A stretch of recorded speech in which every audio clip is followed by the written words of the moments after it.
نحمده ونصلي على رسوله الكريم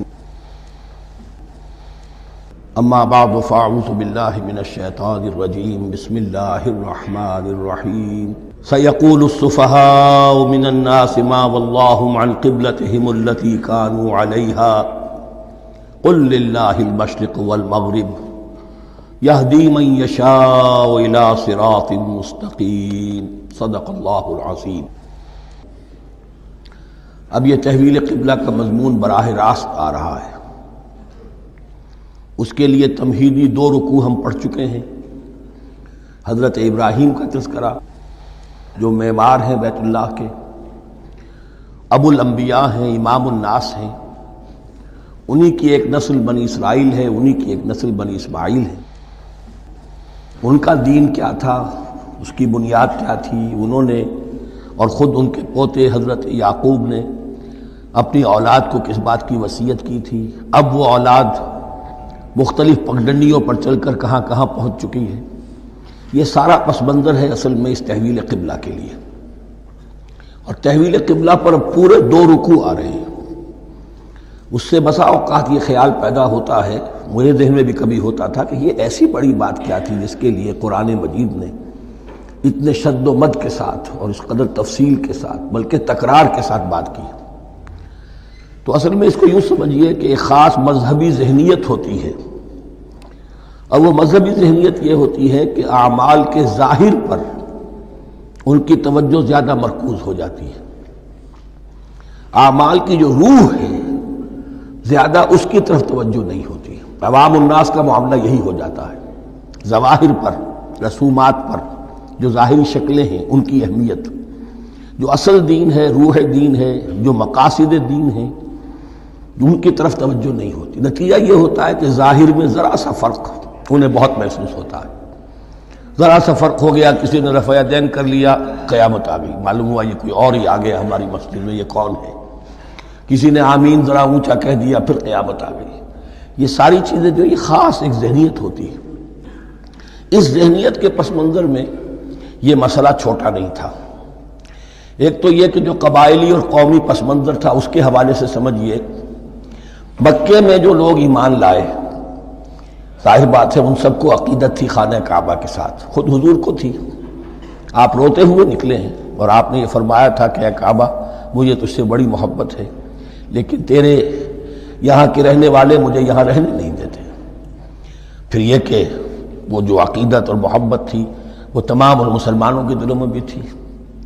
مدینے میں آ کر آپ نے رخ بدل دیا۔ جب تک مکے میں تھے معلوم ہوتا ہے کہ حضور جب کھڑے ہوتے تھے نماز کے لیے تو آپ اس طرح کھڑے ہوتے تھے کہ بیک وقت استقبال قبلتین ہو جاتا تھا، یعنی جو جنوبی دیوار ہے، ایک طرف وہ کونا ہے جس میں حجر اسود ہے، اور دوسری طرف وہ یمانی ہے، رکن یمانی جو یمن کی طرف ہے، جنوب کی طرف ہے۔ ادھر کوئی شخص کھڑا ہوگا اور وہیں پر انہی کے درمیان جو ہے جب طواف کیا جاتا ہے تو دعا مانگی جاتی ہے، ربنا آتنا فی الدنیا حسنۃ وفی الآخرۃ حسنۃ وقنا عذاب النار۔ باقی پورے طواف میں آپ جو چاہیں دعا مانگے، لیکن یہاں یہ دعا ہے خاص۔ اب اگر کوئی شخص ادھر کھڑا ہو کر نماز پڑھ رہا ہے تو کعبہ تو سامنے ہے ہی، ٹھیک سیت میں یروشلم بھی ہے۔ استقبال القبلتین، ایک ہی وقت میں 2 قبلوں کی طرف رخ ہو گیا۔ مدینہ میں آ کر معاملہ بدل گیا، مدینہ درمیان میں ہے، مکہ مکرمہ اس کے جنوب میں ہے اور یروشلم اس کے شمال میں ہے۔ اب جنوب کی طرف رخ کریں گے تو پیٹھ ہوگی یروشلم کی طرف، یروشلم کی طرف رخ کریں گے تو پیٹھ ہوگی کعبے کی طرف۔ اس میں امتحان ہو گیا ان لوگوں کا جو ایمان لائے تھے کہ آیا وہ محمد الرسول اللہ صلی اللہ علیہ وسلم کے فرمان کی پیروی کرتے ہیں یا اپنی پرانی عقیدتوں اور اپنی پرانی جو روایات ہیں ان کو زیادہ اہمیت دیتے ہیں۔ اللہ کا شکر ہے جو لوگ مکے سے آئے تھے ان کی اتنی تربیت ہو چکی تھی کہ ان میں سے کسی کے لیے کوئی مسئلہ پیدا نہیں ہوا۔ اقبال کا وہ مصرع پھر سنا رہا ہوں، بمصطفیٰ برساں خیش را کے دی ہموست اگر بہو نہ رسیدی تمام بولہ بیست۔ حالانکہ قرآن مجید میں کہیں منقول نہیں ہے کہ اللہ نے حکم دیا تھا، ہو سکتا ہے اللہ نے حضور کو وحی خفی کے ذریعے سے حکم دیا ہو، لیکن وحی جلی میں کہیں نہیں ہے کہ آپ کو حکم دیا گیا ہو کہ اب یروشلم کی طرف رخ کر کے نماز پڑھیے۔ یہ امتحان ہو گیا کہ رسول کا اتباع کتنا کچھ ہے۔ اب جب یہ حکم آیا، اب امتحان ہو گیا جو مدینے میں رہنے والے جو ایمان لائے تھے ان کا، اس لیے کہ یہاں یہودی بھی تھے، بعض ان میں سے ایمان لائے۔ عبداللہ ابن سلام رضی اللہ تعالیٰ عنہ تھے، ان کو علماء میں سے تھے، لیکن جو اور دوسرے لوگ تھے وہ بھی زیر اثر تھے یہود کے علماء کے، ان کے دل میں بھی یروشلم کی عظمت تھی۔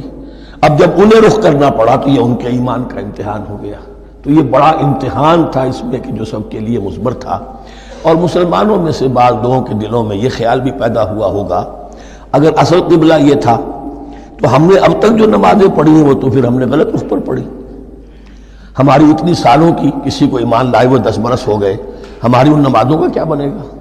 وہ نمازیں ضائع ہو گئیں تو نماز تو ایمان کا رکن رکین ہے، تو بڑی تشویش پیدا ہو گئی۔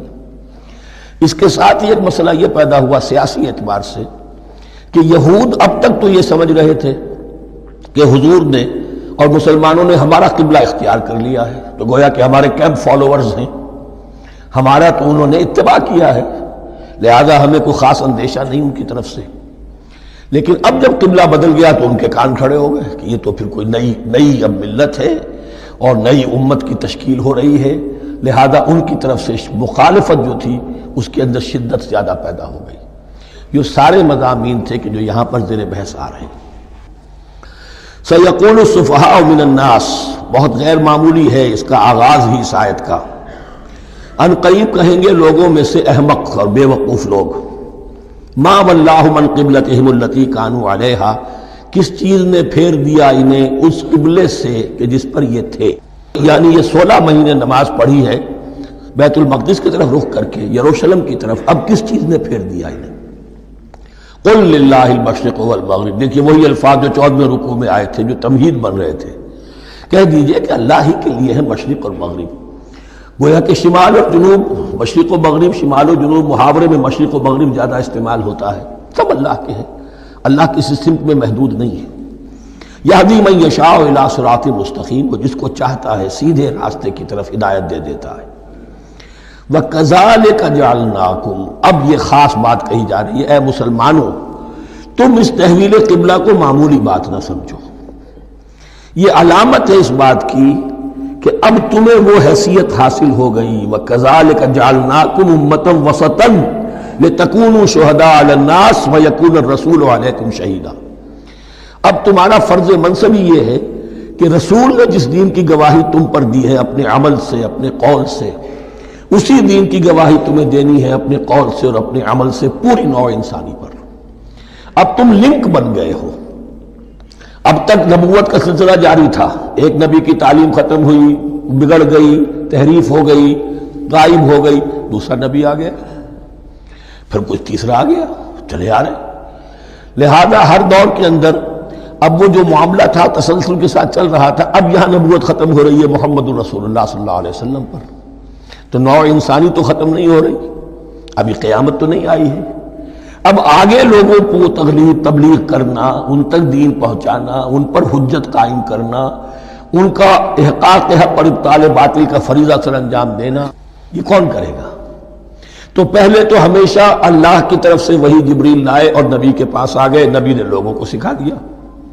اب یہ کہ اللہ سے جبریل لائے محمد کے پاس، محمد نے سکھایا تمہیں، اور تمہیں سکھانا ہے پوری نوع انسانی کو، تو تم اب وہ درمیانی لنک ہو۔ وَكَذَلِكَ جَعَلْنَاكُمْ أُمَّةً وَسَطًا لِتَكُونُوا شُهَدَاءَ عَلَى النَّاسِ وَيَكُونَ الرَّسُولُ عَلَيْكُمْ شَهِيدًا، یہ مضمون زیادہ کھلے گا چل کر سورہ حج کی آخری آیات میں۔ اسی طرح سے مراد یہ کہ تحویل قبلہ ایک مظہر ہے اس کا، اس سے اب تم اپنی ذمہ داریوں کا اندازہ کرو، صرف خوشیاں نہ مناؤ، جشن نہ مناؤ، بلکہ یہ کہ یہ ایک بہت بڑی ذمہ داری کا بوجھ ہے جو تم پر آ گیا۔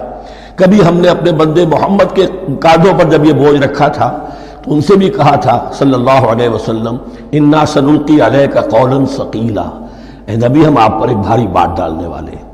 وہی بھاری بات بہت بڑے پیمانے پر اب تمہارے کندھوں پر آ گئی ہے۔